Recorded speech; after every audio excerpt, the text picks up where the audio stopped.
Ya, benar sekali. Memang salah satu faktor yang meningkatkan risiko terjadinya saraf kejepit adalah berat badan yang berlebih. Hal ini dikarenakan berat badan yang berlebih itu akan memberikan tekanan yang berlebih juga pada tulang belakang, khususnya tulang belakang yang berada di bagian paling bawah. Ini terjadi karena pada saat si pasien misalnya duduk posisi seperti ini, itu beban dari kepala, leher, punggung sampai dengan badan atas ini semuanya akan membutuhkan tulang belakang untuk menopang gitu ya. Orang yang obesitas juga otot-otot di sekitar pinggangnya juga biasanya kecil sedangkan lemaknya besar, dan ini menjadikan seperti sebuah bangunan yang struktur utama kolomnya itu kecil sementara bebannya besar. Sering terjadi cedera pada bantalan tulang, khususnya bantalan tulang yang paling bawah itu. Nah, selanjutnya kalau terjadi cedera pada struktur pinggang bawah ya, apakah itu cedera bantalan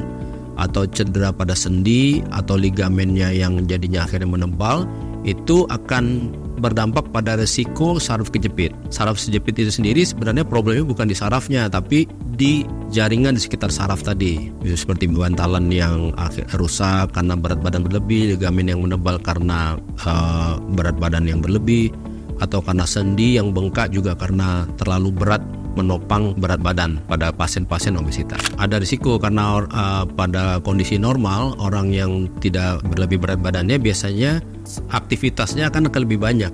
Dia lebih ringan ya dibandingkan yang badan berlebih. Sehingga aktivitas yang banyak ini membuat otot-otot pinggangnya juga kuat. Nah, otot yang kuat itu akan membantu struktur tulang belakang untuk menahan beban. Jadi lebih bisa menahan beban yang lebih berat gitu. Sebaliknya pada orang yang obesitas karena dia tidak banyak gerak, otot-ototnya kecil, sementara berat badannya besar, jadi seperti tidak seimbang antara kekuatan pinggangnya dengan beban yang harus ditanggung, maka resikonya akan lebih besar.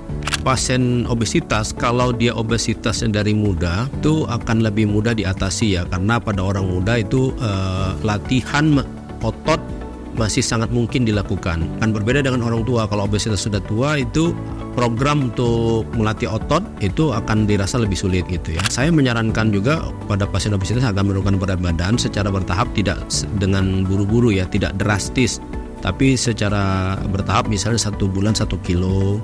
Jadi kalau program diet menurunkan berat badan itu dilakukan setahun, dalam setahun itu berat badan bisa dicapai turun 12 kilo. Akan memberikan waktu yang cukup longgar buat badan kita beradaptasi dengan perubahan berat badan. Dan yang kedua tentunya latihan olahraga otot seperti misalnya berenang atau yoga atau olahraga apapun lain yang bisa memperkuat otot-otot low back. Nah, hal ketiga yang bisa dilakukan adalah memperbaiki posisi duduk ya, karena pada saat kita duduk ini beban yang terjadi pada bantalan tulang itu paling besar, sehingga sebaiknya kita mengatur misalnya duduk itu hanya 30-45 menit harus merubah posisi ya, jadi 30 menit sampai 45 menit harus merubah posisi dengan misalnya berdiri atau melakukan stretching atau berbaring.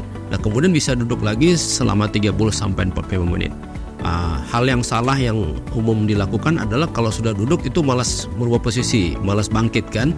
Bisa duduk dilakukan berjam-jam secara monoton, tidak ada pergeseran. Nah, ini akibatnya tekanan terhadap bantalan di saat posisi duduk tadi benar-benar bisa merusak struktur yang ada di pinggang, itu bantalan tulang, sendinya, ligamennya dan sebagainya.